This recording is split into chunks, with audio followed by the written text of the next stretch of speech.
Well, now to one woman's trip to the nail salon for a manicure that she says resulted in her developing a rare form of nail cancer. ABC's Stephanie Ramos has her story.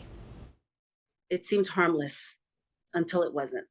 Grace Garcia got her nails done faithfully for more than 20 years. But in 2021, in what she says happened during a pre-Thanksgiving day of pampering, left her in complete shock. As the technician was cutting my cuticle, she cut me. It was a deep cut, and I remember being very upset about it.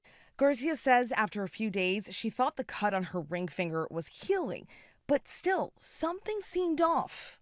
It felt as if I couldn't bump my finger into anything. I couldn't use it. I couldn't type well. It felt tender to the touch.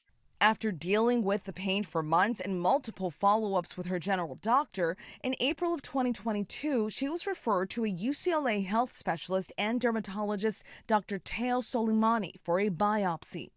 It came back as a squamous cell carcinoma, which is a very common form of skin cancer. But interestingly, when she was referred to me and I saw her finger, she didn't have any of the traditional signs. Hers was HPV driven.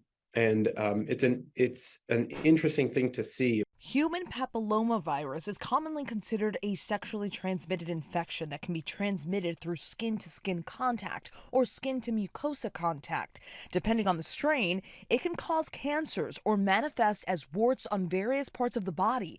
But in very rare cases, contaminated equipment has been considered a possible means of transmission for the disease. Grace had a very obvious injury that allowed a portal of entry for the high-risk strain to kind of get in there. The reason we don't see it in places like, our hands or our face or anywhere where we have thick skin is generally our skin has a top layer that's pretty protective. While HPV vaccination can prevent more than 90% of cancers caused by HPV from ever developing, prior to her diagnosis, Grace was not vaccinated. I think everybody should be vaccinated because it's one of the few simple ways that we can reduce cancer.